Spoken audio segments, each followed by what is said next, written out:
Albania, a non-EU member listed by the FATF, has not been included in the EU list. Secondly, Mauritius is on the FATF list of jurisdiction under increased monitoring, and the FATF did not call for the application of enhanced due diligence to be applied to the jurisdictions on the list. Thirdly, the FATF membership comprises 14 out of the 27 members of the European Union and the European Commission. The reason for going beyond the FATF decision at the level of the European Union is therefore unclear. Fourthly, the methodology used by the European Commission to place Mauritius on its list of high-risk jurisdictions is not clear, inasmuch as the European Commission issued both the list and a revised methodology on the same day. Lastly, the process that will apply for exiting the European Commission list of high-risk third countries is unclear. This matter has been given highest priority at the level of government, and engagement with the European Commission has been initiated to open a dialogue. I would like to inform the House that the European Commission has agreed to hold a teleconference with the technical team from Mauritius to be held later today. In addition, given our understanding that the listing is a direct consequence of the FATF listing, the following measures are being taken to expedite the implementation of the FATF action plan. 1. A high-level multi-stakeholders committee chaired by the Prime Minister, as well as the National AML-CFT Committee, through regular reporting by its subcommittees are overseeing the implementation process and ensure that appropriate resources are made available therefore. Secondly, my ministry is coordinating the implementation of the FATF action plan to ensure that Mauritius exits the FATF list at the earliest. To this effect, it must be highlighted that the 6 subcommittees established under the National AML-CFT Committee are already submitting progress reports weekly. Third, technical assistance programs under the EU-funded Anti-Money Laundering and Combating the Financing of Terrorism Global Facility and the German government through the German Development Agency, GIZ, have been finalized, and extensive engagements with relevant authorities are currently taking place to implement the FATF action plan.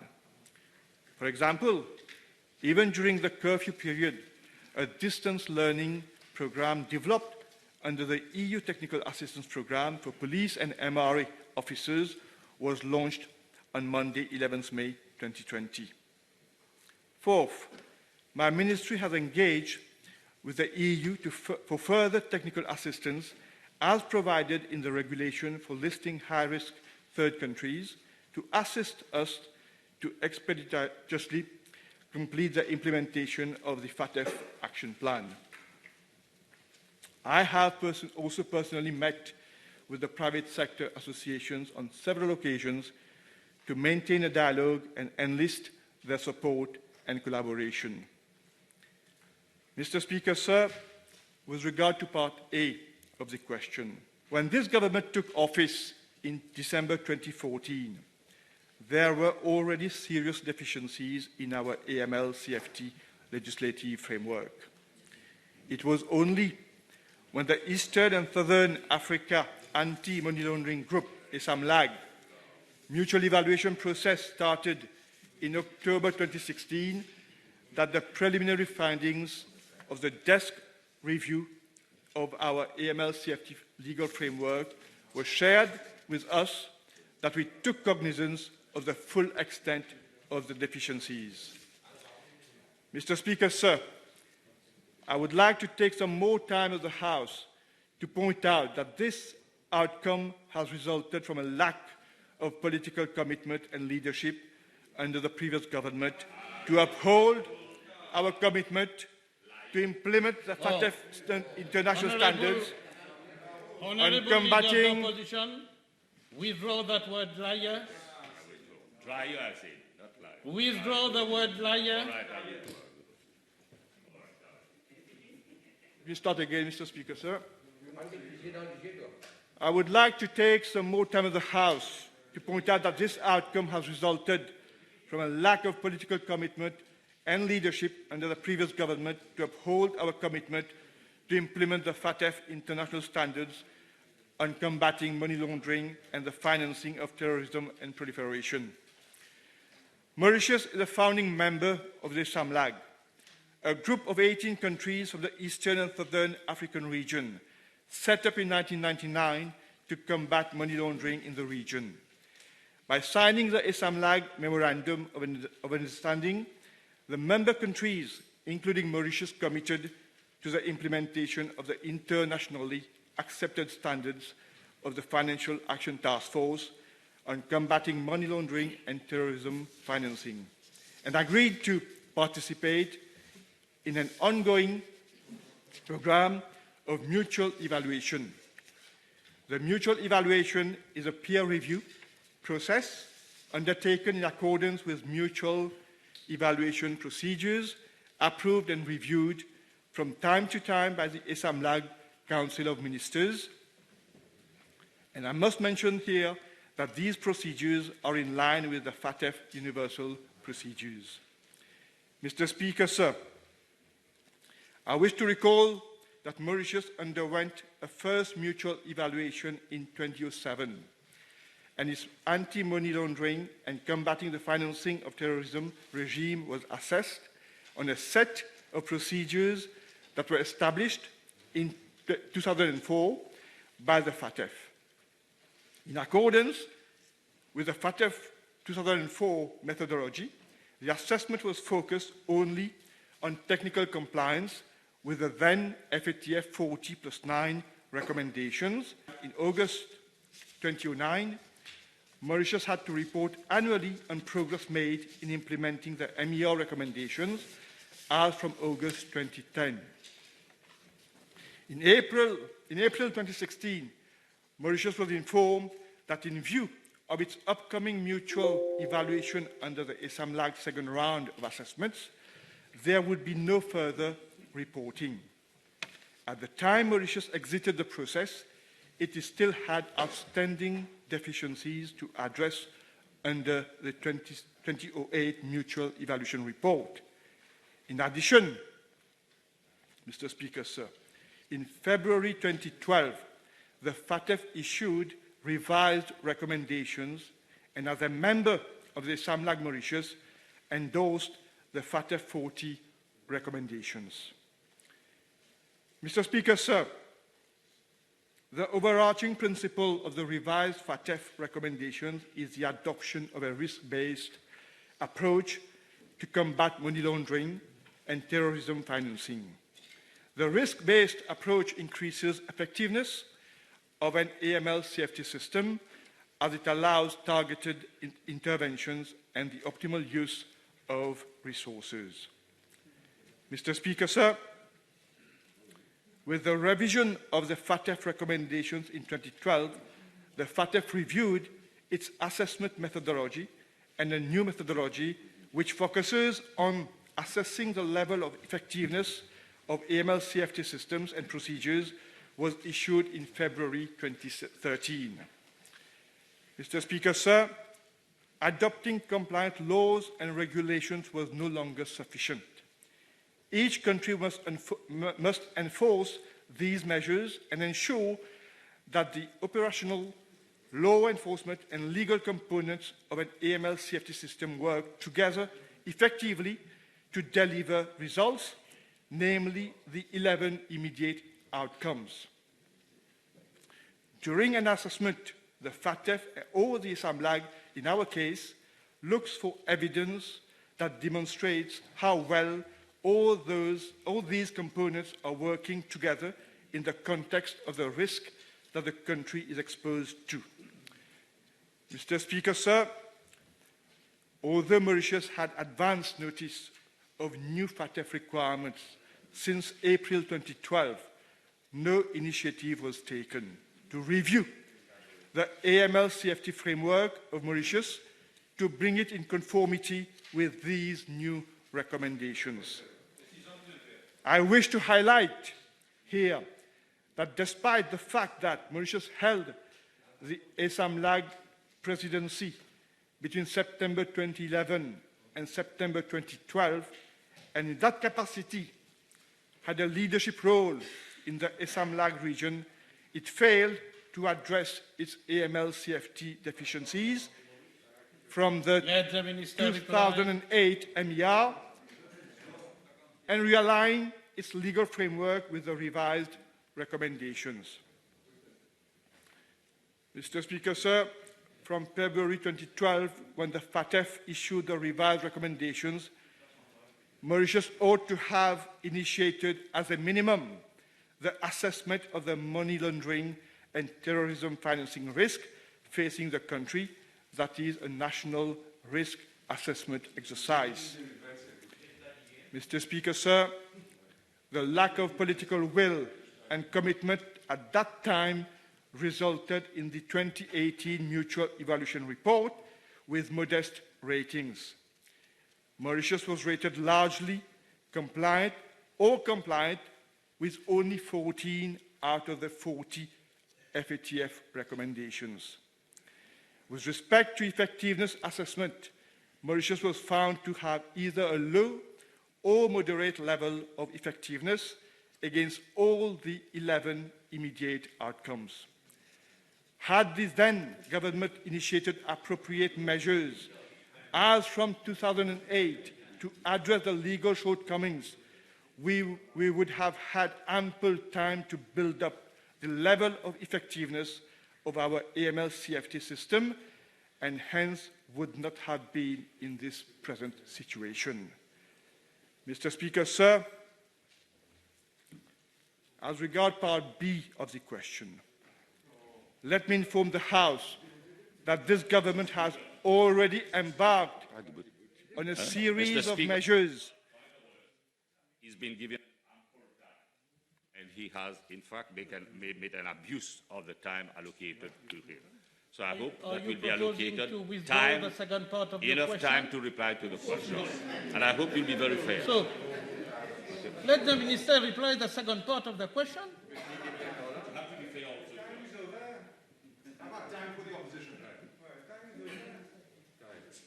Go ahead, Minister. Thank you, Mr. Speaker, sir. As regards part B of the question, let me inform the House that this government has already embarked on a series of measures to improve the level of effectiveness of our AML-CFT framework after having addressed most of the technical compliance deficiencies. Mr. Speaker, sir, the strong political will and commitment of this government to strengthen the country's AML-CFT framework, both in terms of technical compliance and effectiveness of the system, must be underscored. On the strength of the measures taken since adoption of the MER, Mauritius submitted 2 applications for technical compliance re-rating to the ASAMLAG in October 2018 and February 2019, with the result that Mauritius is now compliant or largely compliant with 35 out of the 40 FATF recommendations. A third application for the technical compliance re-rating of the remaining 5 recommendations was submitted in February 2020 to the ASAMLAG for consideration at its September 2020 meeting. Mr. Speaker, sir, it is also important for me to draw the attention of the House to the fact that despite the sanitary curfew prevailing in Mauritius since 20 March 2020, the Mauritian authorities delivered on their commitment, and a first progress report was sent to the FATF on the agreed date. Regrettably, the FATF process has been halted due to the COVID-19 situation, and the progress report could not be assessed.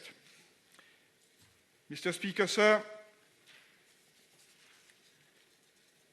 Under the FATF action plan, Mauritius has to demonstrate an increase in the level of effectiveness of its AML CFT systems in the areas specified in the FATF public statement.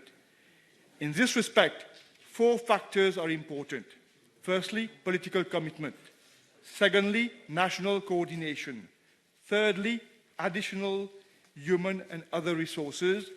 And fourthly, technical assistance in areas where local expertise and skill sets are not available.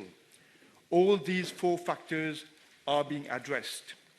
In addition to its collaboration with the FATF, Mauritius is also working closely with the Eastern and Southern Africa Anti-Money Laundering Group, SAMLAG, a FATF-style regional body and associate member of the FATF, to ensure that AML CFT measures put into place by Mauritius meet the FATF international standards. Since the adoption of its mutual evaluation report, Mauritius has submitted 3 follow-up progress reports, 2 which are available on the website of the SAMLAG. The third one is still under consideration. The 2 follow-up reports describe the progress made by Mauritius since the adoption of its MER and were endorsed by the FATF and its global network. Mr. Speaker, sir, a new economic and financial order is being engineered, and it is sadly at the detriment of small countries like ours. But we are determined at the highest level of government to complete the implementation of the FATF action plan so as to be removed from the FATF list and EU list of high-risk third countries at the earliest in order to protect the economy. Thank you. Mr. Speaker, I hope you'll be fair because the Minister has been allocated more than ample time. Fairness means equal time. So I hope that you'll be fair to all of us. If you can tell us the amount of time allocated to us. Your question. Yeah, the question is coming. Can I impress upon the Minister, thanks to the incompetence of this government, today's sector, which is thriving, has lost its momentum to the extent that people are pulling out the money out of Mauritius, and those who are willing to use Mauritius as a jurisdiction is looking elsewhere. Is he aware of that? And putting at risk the livelihood of so many people working in that sector. Mr. Speaker, sir, in my reply, I made it clear, if we are in this particular situation right now, that's because when those who were in a situation to address the deficiencies did not, they had a laid-back approach and didn't do anything. The point where they didn't even care that the FATF had reviewed its methodology since 2014, and they kept on reporting to the SAMLAG based on the old methodology of 2004. That shows how much they were ignorant of the things that were happening, that were developing at the level of the FATF. And ever since the review started, the mutual evaluation review started in 2016, when we were made aware of the deficiencies that we had to address, this government took all the steps necessary, so much so that within 1 year after the mutual evaluation report came out, within 1 year itself, we have moved from 14 technical compliance status to 35 out of 40. That shows how much effort is being made by this government to address those deficiencies, Mr. Speaker, sir.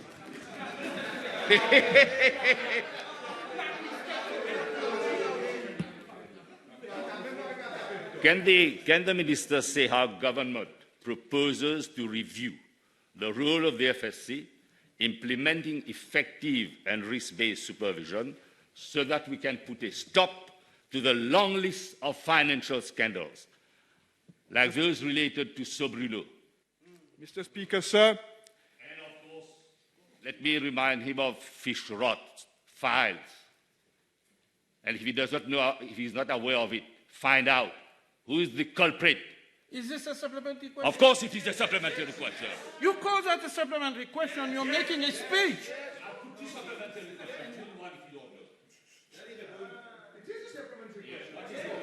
The length of your question gives right to a lengthy answer. This is it. Honourable Minister. Mr. Speaker, sir, on one of the items that has been put on the action plan by the FATF concerns the development of a risk-based approach framework to be established so as to look across all the different categories of entities working in the global business, so that we don't only focus on very high risk and high risk entities, but also at middle risk countries. This framework has already been developed and is being now implemented for inspection to be carried out. And thus, like I said, it's been one of the action items on the action plan, which has already been addressed by the FSC and which is going to be implemented through inspections now according to that framework. Mr. Speaker, sir, is he aware that we've been taken to task on law enforcement agency and in respect of designated non-financial bodies and persons? I would like to know how does government intend to combat money laundering effectively without a proper supervision of casino? And we know who's going to run casino. We know who the big bookmakers are, and of gambling and non-financial activities, as critically noted by the Financial Action Task Force. Again, Mr. Speaker, so that shows how much the Honourable Leader of the Opposition is, I must say, I won't use the word ignorant, but he was a minister in that government in 2008. And that issue about designated non-financial businesses and professions came up in that report and was meant to be addressed. It is this government which is addressing those deficiencies. And you will see, we have already secured technical expertise through the technical assistance of the EU and the GIZ to train all the operators and the officers who are... Come on, order, please. So as we can address those deficiencies, Mr. Speaker, sir. Again, like I said, had they taken their responsibility at that time, we wouldn't be here today. The Honourable Minister, doing perfectly well that on more than 7 criteria in respect to effectiveness rating, we have been rated low because this government has not done its work properly. As of now, there is no head at the FSC. And we know how the ICAC is being run. And we know what remarks were made by Issam Lag in respect of law enforcement agencies and corruption in this country. Just, Mr. Speaker, sir, on his first question with regard to effectiveness rating. Giving the reply? But he's asking what you want to do. You are giving the reply? The fact that he's got a few questions in one question, I have to... Mr. Speaker, sir, with regard to effectiveness, I don't know where the Honourable Leader of the Opposition is coming with a rating of low. It's an ongoing process. And the FATF has observed that on 5 items of the 58 recommendations which relates to effectiveness, on the 5 items that we need to continue to make progress, tangible and positive progress. And this is an ongoing process. And I must say, at the level of the FATF, there are 3 reviews that are carried out annually. There was one in February, and the next one was meant to be in April. And we were meant to submit our progress report in March. And in fact, on the 20th of March, we submitted our progress report to show the progress that we are making on those 5 items with regard to effectiveness. Unfortunately, due to COVID-19, that meeting had to be cancelled, had been suspended, and will be taken up at a later stage. And in the meantime, the progress is ongoing, and we will keep on communicating to the FATF the progress that we are making with regard to those deficiencies that have been noted. With regard to the FSC, Mr. Speaker, sir, there's been a change at the level of the top management. The necessary steps have already been taken, and there would be someone appointed shortly to take up the lead at the level of the FSC, Mr. Speaker, sir. Honourable Rotem. Thank you, Mr. Speaker. Sir, is the Honourable Minister aware that one of the consequences of being listed on that high-risk list is that financial institutions cannot enter into new or renewed operation with entities established in Mauritius? This being the case, has the ministry, at the level of his ministry or the FSC, any survey been undertaken to assess the impact on all these DFIs leaving Mauritius because they are now prohibited from investing in Mauritius entities as a result of Mauritius being placed on this high list? Mr. Speaker, sir, I've had meetings already with the members of the global business. On 2 occasions last week, I met with them. We've discussed over the impact of that listing. We have already set up a little team to look at the impact with regards to DFIs and the level of transactions that occur between the EU DFIs and Mauritius. And we also know that it takes time for them to move out as well, because they have committed on different projects. They have committed their funds, and we are reassuring those DFIs in terms of, we have shown ever since 2018, in terms of addressing those deficiencies. Our commitment is even more strengthened to ensure that we address those deficiencies and to make sure that we get out of that list. The first priority, Mr. Speaker, sir, is to show that we are doing everything that we can to get out of that list at the earliest. And we are fully committed all the way up to the highest level of the government to get out of that list. Mr. Speaker, sir.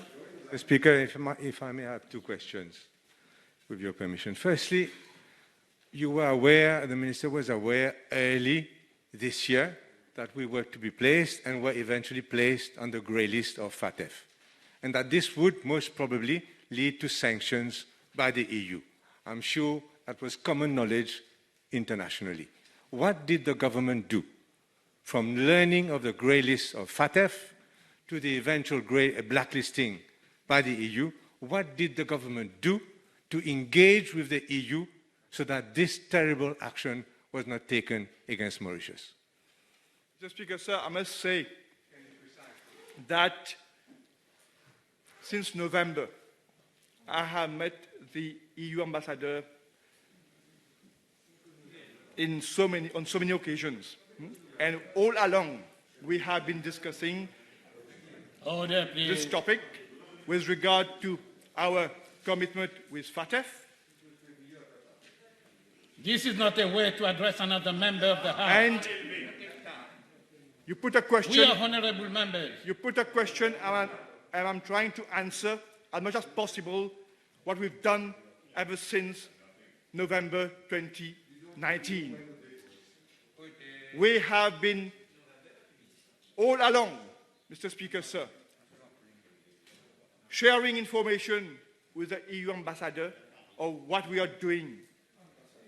And also, last year, when there was that political dialogue between Mauritius and EU, that question was raised, and it was mentioned during the discussions that Mauritius was not being assessed or evaluated by the EU.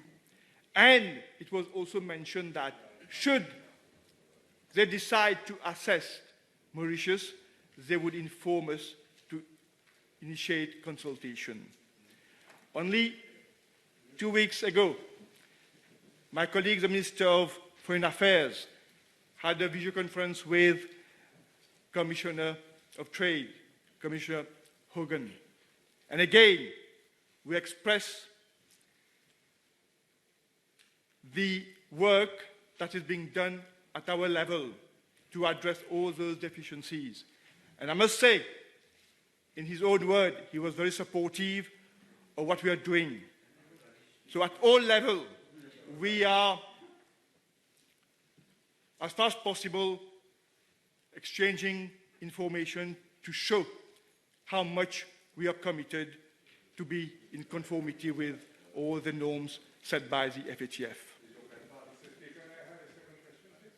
Please go ahead. Obviously, nothing specific obviously was done by the government. I'd like to ask the government also, the minister also, given that there have been repetitive and constant bad press on Mauritius in Europe, especially in France, what did the government do to counteract this bad press in the newspapers and the media in general, and especially what did EDB do to counteract, if at all they did anything, all the bad press that Mauritius has been receiving internationally?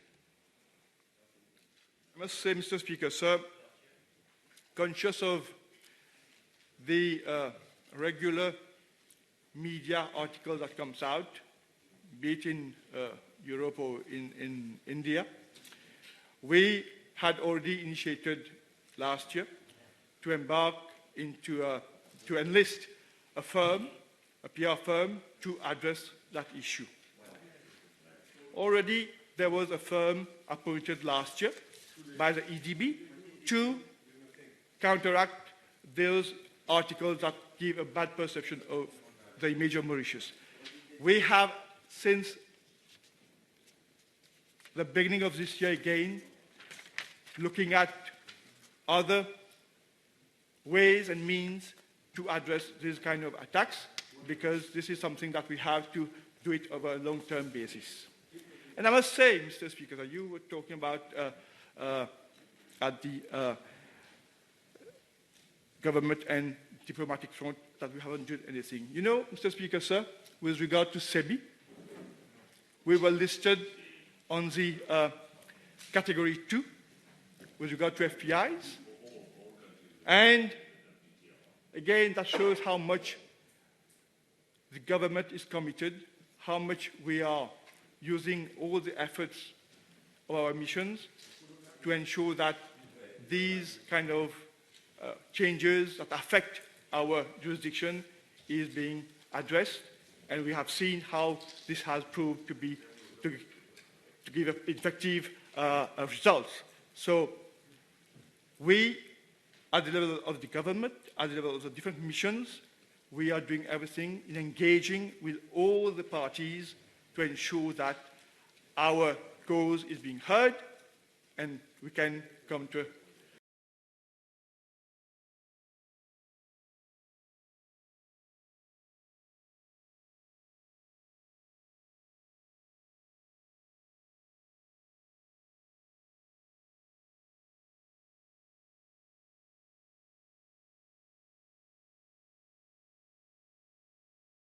reasonable solution. Leader of the opposition, last question. Can I impress upon the Minister that we need to do everything possible to ensure that we make a honourable exit from the FATF list, And I would like to ask him whether the level of diplomacy and in respect of lobbying, that we need to enlist the support of ACP countries and make a plea to the European Union to depone before the EU Parliament and to highlight the merits of our sector. Because you, as a government, you have failed, and you have failed abysmally, and you're running down a sector which employs more than 15,000 people. The Honourable Leader of the Opposition started well in his statement in that last question. I thought he was going to keep on with that same tone, but he ended in a very kind of, I would say, demagogic way. If we look at what's happening in other jurisdictions that have been facing the same problem at this point in time, all the political leaders, be it in government or in the opposition, are all joining forces to fight this situation. It is unfortunate here we see that the opposition is playing a very, I would say, petty politics on this important issue which concerns us all. Let me reassure him that we have never failed in our responsibility and will never fail in getting out of this situation at the earliest. All our efforts are being mobilized, be it at the government level, be it at the institutional level, be it at the mission level, to make sure that our case is heard at the level of ACP already since the very day that the article came out. We have already engaged with them, and we are looking at other avenues as well to make sure that this thing is behind us at the earliest, Mr. Speaker. Sir. Time over.